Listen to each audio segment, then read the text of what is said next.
இப்போது part two trend போகுது நடக்குது இப்போ இந்தியாவில். ஸோ குஷி பார்ட் டூ பண்ணலாம் எனக்கு தோணுச்சு.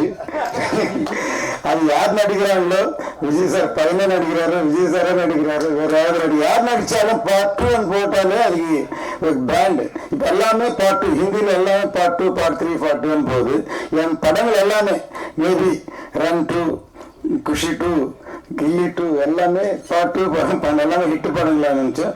ஸோ அதில் மெயின் வந்து லவ் ஸ்டோரி என்டர்டைன்மெண்ட் குஷி பார்ட் 2 பண்ணலான்னு இருக்கு. சூர்யா நினைச்சா மேபி பண்ணலாம். ஓகே, இந்த சந்தர்ப்பத்தில் சொல்லி ஏன்னா இந்த படம் முடிஞ்ச பிறகு சூர்யா என்ன பண்ணாருன்னா வேறுமஸ் சாரி படம் போட்டு காமிச்சார்.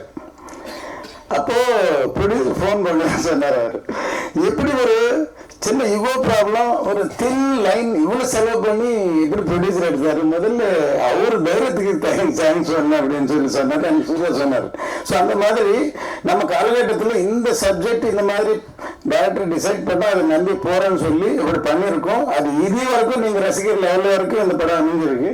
அதுக்கு சூர்யாவுடைய உழைப்பு அது இல்லாம அவர் என்ஜாய் பண்ணியிருக்காரு. சூர்யாவோட ஒரு மூமெண்ட், ஒரு இன்ச்சு, ஒரு எல்லாமே எனக்கு தெரியும். ஸோ அது எல்லாமே இதில் தெரியுது. பார்ட் 2 பண்ண சூர்யா.